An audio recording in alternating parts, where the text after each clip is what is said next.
Hi friends, నేను మీ నషరుద్దీన్. ఈరోజు మనం ధీర్ మూవీ గురించి తెలుసుకుందాం. ధీర్ మూవీ ఎలా ఉంది అంటే, ప్రస్తుతం ఏపీలో పొలిటికల్ వార్ రన్ అవుతున్న టైంలో ఒక చిన్న పొలిటికల్ పాయింట్ను బేస్ చేసుకొని దాని చుట్టూ ఒక పాప మరియు ఒక పొలిటికల్ ఎనాలిసిస్ అలానే ఒక సీఎం క్యారెక్టర్ని జోడించి దానికి పక్కా కమర్షియల్ టచ్ ఇచ్చి చిత్రించిన చిత్రమే ఈ ధీర్ మూవీ.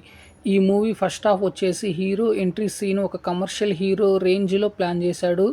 ఆ తర్వాత వచ్చే కొన్ని సన్నివేశాలు ల్యాక్ చేసినట్లు అనిపించిన హీరో హీరోయిన్ గురించి చెప్పే ఒక అబద్ధపు ఫ్లాష్ బ్యాక్ కొంచెం ఇంట్రెస్ట్ క్రియేట్ చేస్తుంది. అలానే రాజ్గురు అనే వ్యక్తిని కాపాడటం కోసం హీరో చేసే సన్నివేశాల్లో ఏదో హైప్ క్రియేట్ చేయాలని అనుకున్నాడు డైరెక్టర్. కానీ అది అంత లేదు అనిపిస్తుంది. రాజుగురుని హాస్పిటల్లో చేర్చి వస్తున్న హీరోకి ఒక పాప రూపంలో వచ్చే సన్నివేశాలు ద్వారా పాపకున్న ఒక కీ రోల్ చుట్టూ తిప్పుతూ సెకండ్ హాఫ్ ప్లాన్ చేశాడు డైరెక్టర్. ఆ పాపను ఎందుకు ఎలా కాపాడాడు, అసలు సీఎంకి హంసలేఖ అనే క్యారెక్టర్కి మరియు రాజ్గురు పాపకు ఉన్న సంబంధము రివీల్ చేస్తూ సెకండ్ హాఫ్ని కన్క్లూజన్ ప్లాన్ చేశాడు డైరెక్టర్.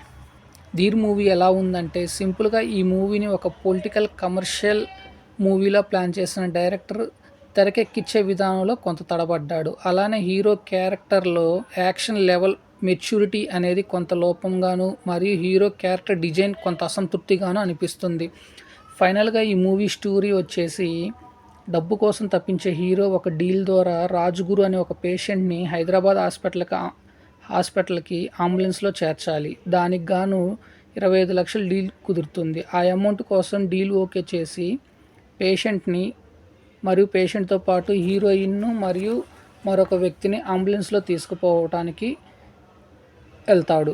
అంబులెన్స్పై కొంతమంది దాడి చేస్తారు. వారి నుండి తప్పించుకొని హైదరాబాద్ చేరి రాజ్గురు అనే పేషెంట్ని హాస్పిటల్లో హ్యాండ్ ఓవర్ చేసి వెనక్కి వస్తున్న టైంలో కొంతమంది దాడి చేయడానికి ప్రయత్నిస్తారు. వారిని అడ్డుకునే ప్రాసెస్లో తన వ్యాన్లో ఒక పాప మరియు తల్లి ఉన్నట్టు గమనించి వారు ఎవరు ఏమిటి అని తెలుసుకునే ప్రక్రియలో అనుకోకుండా పాప తల్లి చనిపోతుంది. ఆ పాపను తీసుకొని పోతున్న వారిని ఆపి పాపను కాపాడి ఆ పాప ఎవరు మరియు పాపను ఎందుకు తీసుకువెళ్తున్నారు, అలానే హంసలేఖ క్యారెక్టర్ ఎవరిది, అలానే రాజ్గురు ఎవరు, ఇవన్నీ తెలియాలంటే ఈ మూవీ చూడాలి. ఇకపోతే ఈ మూవీ ప్లస్ పాయింట్స్ వచ్చేసి ట్విస్ట్లు, సస్పెన్స్. ఈ సస్పెన్స్ని క్లైమాక్స్ వరకు హ్యాండిల్ చేసిన విధానం చాలా బాగుంటుంది. ఇకపోతే మైనస్ వచ్చేసి స్క్రీన్ ప్లే, ల్యాక్స్, సన్నివేశాలు, స్టోరీ కొంత అలానే అనిపిస్తుంది. ఓవరాల్గా ఓకే అనిపించేలా ఉంటుంది ఈ మూవీ. థ్యాంక్ యూ, మీ నషరుద్దీన్.